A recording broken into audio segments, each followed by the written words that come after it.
how's it going? Alright, today we're going to have another go at our MegaDrive 2, or Genesis 2 if you live in the States. And what we're going to do today is we're going to look at adding our language switches, so we can flick between English and Japanese, and we're also going to add a 50 and 60 Hz switch to it. Now, I'm going to split this video up into two parts, and allow me to explain why. If you live in a European country where you use SCART or RGB basically, then this video is going to be as far as you need to go. If you live in America, New Zealand, Australia, or sort of any of these countries where RGB doesn't exist and you're still using Composite or S-Video, then you're going to need the second half. Still watch this one because you'll need some pointers out of this, but basically for people who use Composite and S-Video, to get the 60 Hz out of it, we need to take an extra step, because these machines, when they're running in 60 Hz, if you're not using RGB, the 60 Hz mode is going to come out black and white. Or if you've got a Sega Genesis, when it goes into 50 Hz, or basically it's not its native frequency, it's going to be black and white there. So don't worry, I do have a fix for it, but like I say, you'll need the second part for that.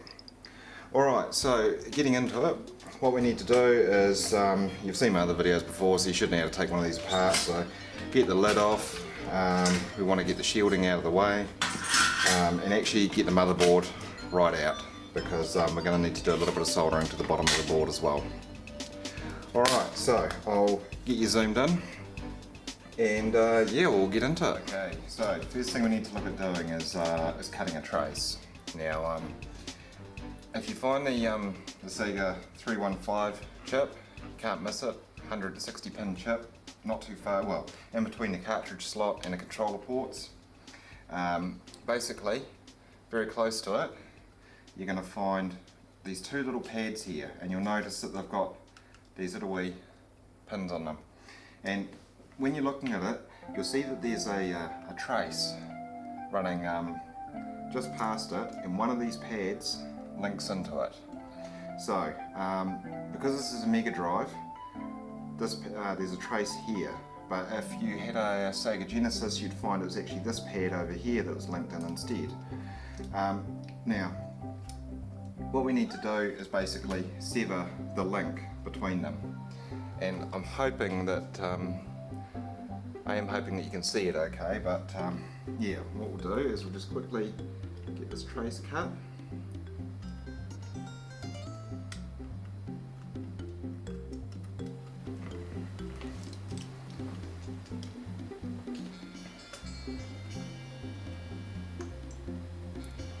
Okay, so looking at this, you can see that the trace is still running past one piece, but just a little wee link, and you'll see it when you look at your motherboard. There's a little link coming out of this pad and joining into this trace. You can see I've just basically cut that out with my razor blade here and severed that. Right, moving on. Okay, next place we need to find, and this is for our 50 and 60 Hz switching, is we need to find this little point in here which has got jumper 3 written on it. If you can just see there, jumper 3 written there. And to give you a bit of an indication as to where that is, you can just see up here is the heatsink for the voltage regulator. So what we're going to do is, on the same side that the voltage regulator's on, we're just going to add a little bit of solder to that point.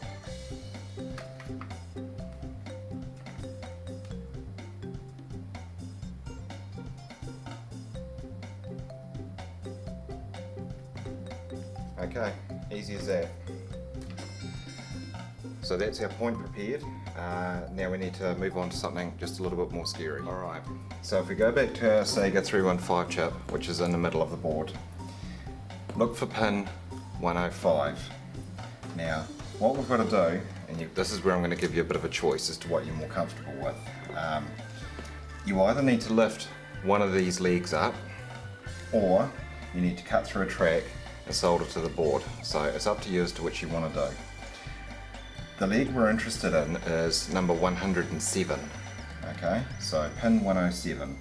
So basically what you can do is find 105 on the corner here, count up a couple, and you'll get to 107. So 105, 106, 107.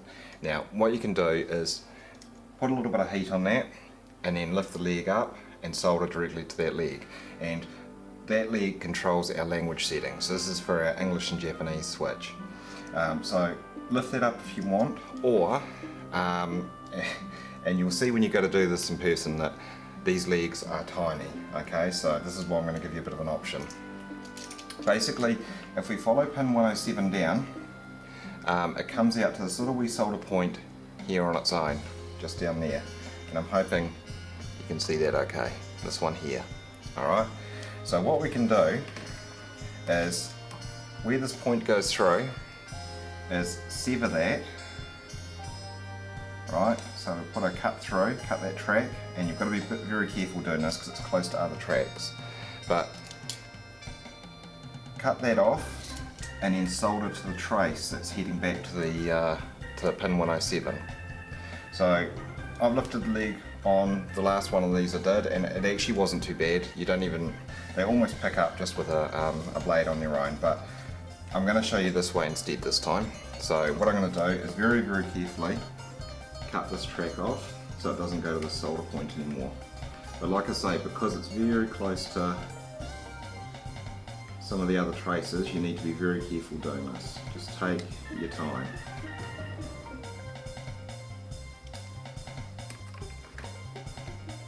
Okay, so you can see that I've broken it away.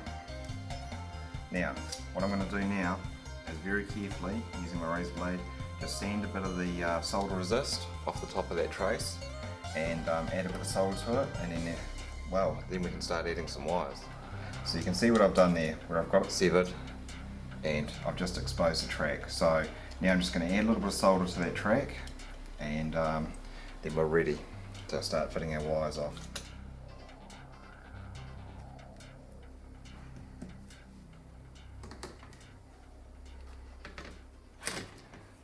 Okay, so you can see I've got a nice little blob of solder there. It's not rejoining up, and that's ready for our wires. Okay, last little point that we need to get ready is, this is looking at the bottom of the motherboard, and these 3 pins here, these are for our voltage regulator. And what we're going to need is, we're going to need 5 volts and ground. Okay, so our 5 volts can be found on this pin here. Now, to give you a point of reference,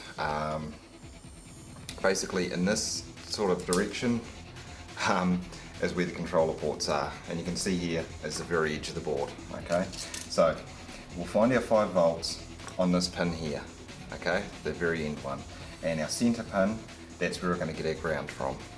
So what I'm going to do is just very carefully put a little bit of solder onto each one of these so it's nice and fresh and ready to go.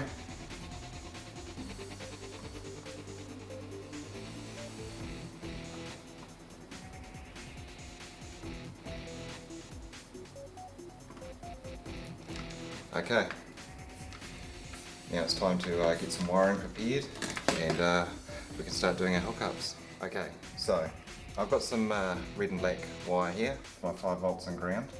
Now, you've got to make a little bit of a choice here. Today seems to be all about choices. So, you're going to need 2 switches for this modification, one for the language and one for the 50 and 60 Hertz. Both of these switches need 5 volts and ground. So you can either run one cable or one lot of power and ground out of your voltage regulator and then piggyback it from one switch to the next switch, or you can get 2 lots of these, twist them together and have 2 completely separate wires.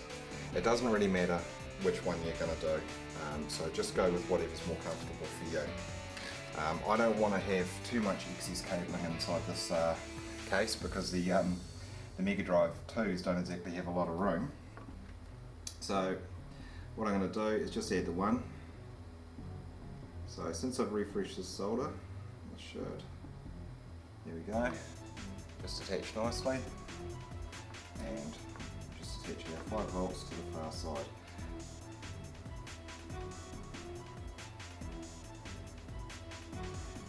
Don't be alarmed when you're doing this if your ground connection takes a little while to heat up, because the ground area on these boards is quite large, so it'll actually suck quite a bit of heat out of your iron, so it will just take just a little bit of effort before it starts flowing nicely. Okay, that's our 5 volts and ground ready to go, so now we can flip our board back over and do the rest of the connections. Okay, so time to add some more wiring. So this time I'm going to use a white wire, and this white wire is going to control the language switch. Alright, this is for English and Japanese. Now, there's a little point near the Sega 315 chip that we cut off.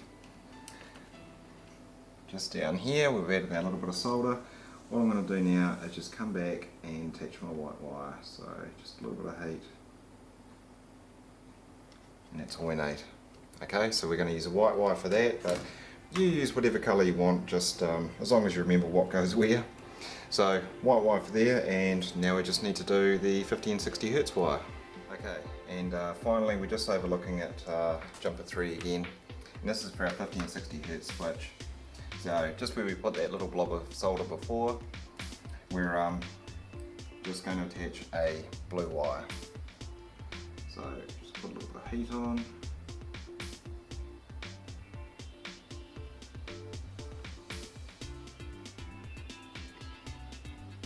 Okay, here we go. Alright guys, so if you've come this far, and we've got our white wire for our English and Japanese switch, and we've got our blue wire for our jumper 3 for a 50 and 60 Hz switch, and we've attached our 5 volt and ground. If you're going to be using RGB, then basically carry on watching this, but if you're going to be using composite or S-video, then by all means finish watching this video.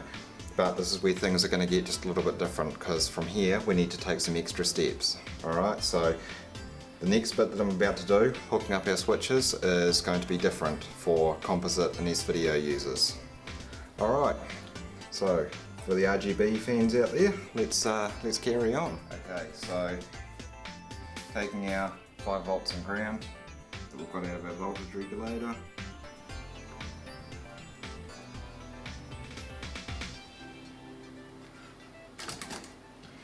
Okay, so as I was saying, 5 volts on one side, ground on the other, and if we were going to hook up our language switch, we would put our white wire onto the centre leg,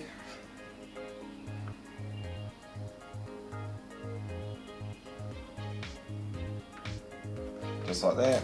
Okay, so that there is our language switch, so we can flick between 5 volts and ground, which is going to alternate between English and Japanese. Okay, and looking at our second switch here, basically if we've got, again, our power and ground on either side, we're just going to attach our blue wire, which is going off to jumper 3, just into the centre.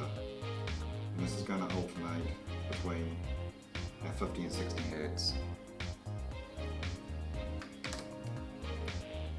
Okay, so now I've got that attached. Now unfortunately for me, because I don't have RGB in my country, when I go to test this it's going to come out black and white, but as I said, I've got that solved in the next video. But either way, I'll give you a quick demo of it working. Okay, so just looking at our motherboard here, you can see I'm not obviously finished with this. I'm going to carry on shooting the next vid, but just to show you what happens, you're going to have to use your imagination. Imagine I have RGB and this is going to look beautiful in colour. So if I turn it on, I've got it set to 60 Hz, and you'll see when it comes up in a second that it's black and white, but it's running in 60 Hz. And I'll just wait for the picture to come up. Okay, and I'll just switch it over to 50 Hz. And there you go, we've got our colour back, but our writing's that much smaller now. And you should hear that the music's a bit slower. Actually, it might not be with Sonic. I think it's actually optimised either way. So yeah, there you go. Alright, so thanks very much for watching, guys, and yeah, we'll see you again soon, and if you're a composite user, we'll see you very soon. Cheers, guys.